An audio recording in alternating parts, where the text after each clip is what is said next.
used to go there and watch all the fun. So Narada, you can't say that Narada is greater than Brahmaji, or Brahmaji is greater than Narada. They're all pure devotees, and the Lord has chosen to empower them in different ways. So there are many, many pure devotees like that. Vyasadeva is also a Shaktyavesh avatar of the Lord. And many of the different Manus are also Shaktyavesh avatars. And they perform wonderful service that no ordinary living entity could do. So we shouldn't think of who is greater than who, but we should all see that they're the dear devotees of the Lord, and we should ourselves try to get to that platform of pure devotion, and not be concerned with others, but be concerned with rectifying our own faults. Okay? Question from Bruce. Once in one of the satsangs, Babaji, you mentioned that Krishna controls everything with light. But I wonder if sound is intrinsically joined with light, which carries secondary information to the universe in multi-forms. Since light is faster than the speed of sound. This is way off topic. Here's another one. Let's talk about this some other time.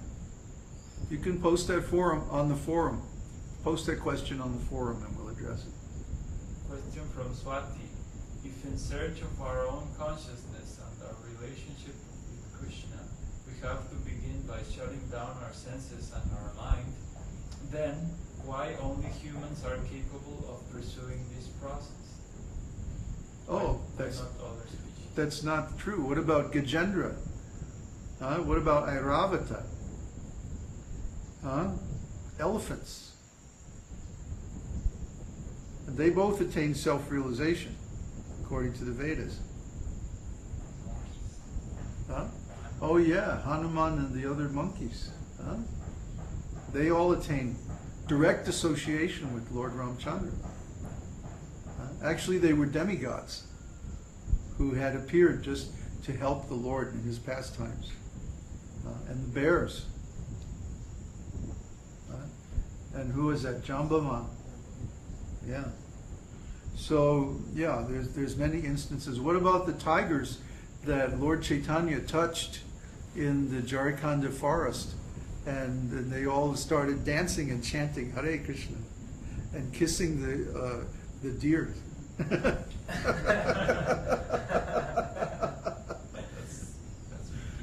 Yeah, yeah, it's out there.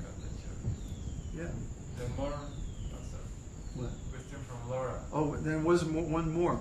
The dog that Shivananda Sain fed remnants from Lord Chaitanya went back to Godhead.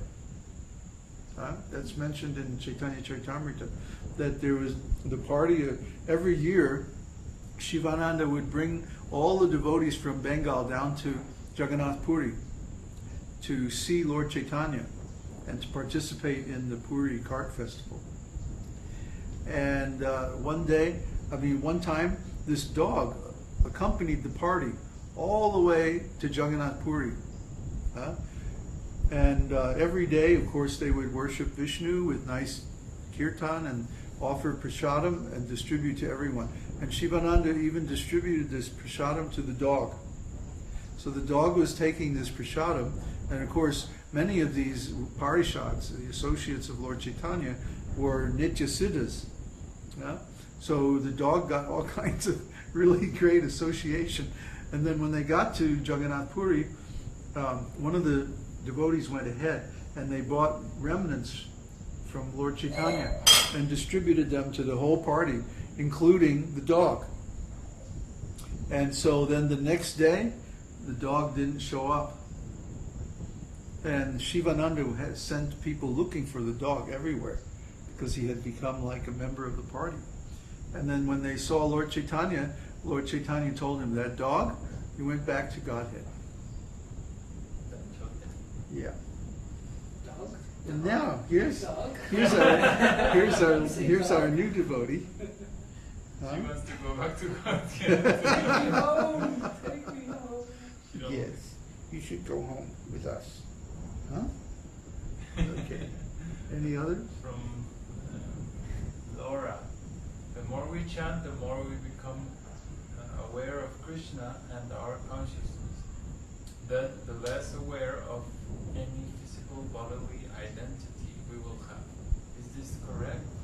Yeah, there's a shloka in Srimad Bhagavatam that says the self-realized soul has difficulty even perceiving the pleasures and pains of the material body.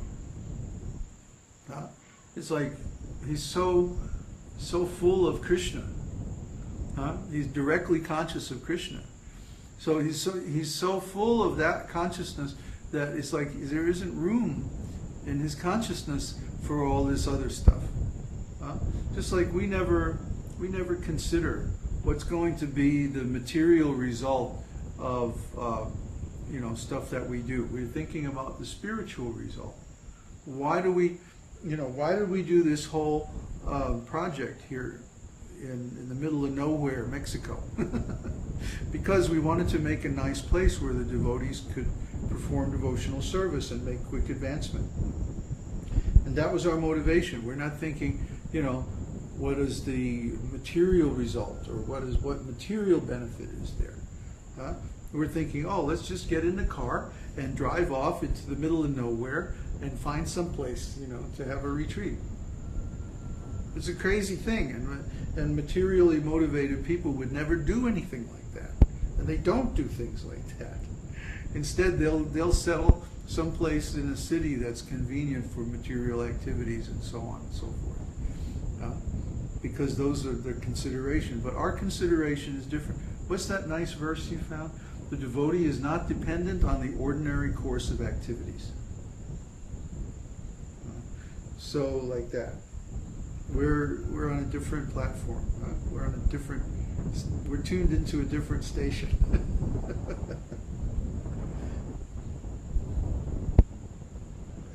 from Luciano. The example of the dog means that we can preach to all living beings?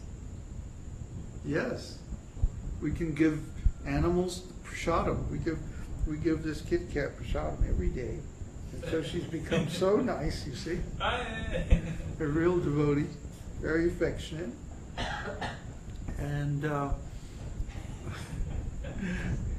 we give prasadam to all of the chickens and like that around here, because we throw out our extra prasadam in the compost pile back there, and the chickens go and pick it over, and they're all chanting Hare Krishna now. Hare Krishna! But yeah, we can preach to all, because they're all spirit souls. At the very least, they can hear the Maha Mantra, they can hear the holy name. And just by hearing, they make advancement. Before we kill a bug, say, Hare Krishna. Yeah, that's the best thing. The question from Devesh. What is Shanti Mantra and what is its significance? Oh, you mean the Shanti, Shanti. Well, Shanti means peace.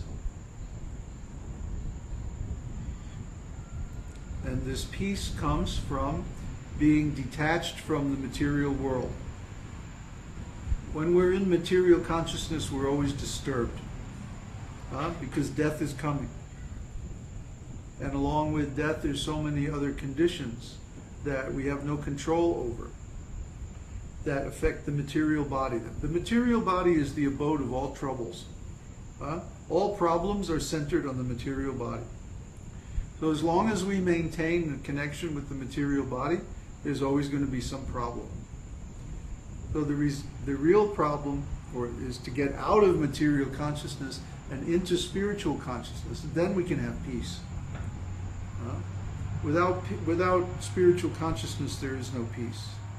So the mantra, the Shanti mantra, is trying to tell us, if you understand all these things, usually the Shanti mantra is chanted at the end of a recitation from Upanishads or something like that, or the Purusha Shukta prayers or something like that.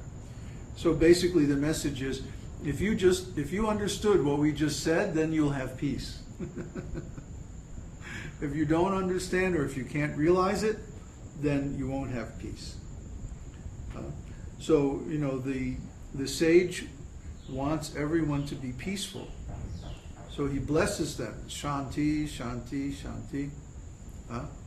But actually, to attain that peace means we have to do the real spiritual work.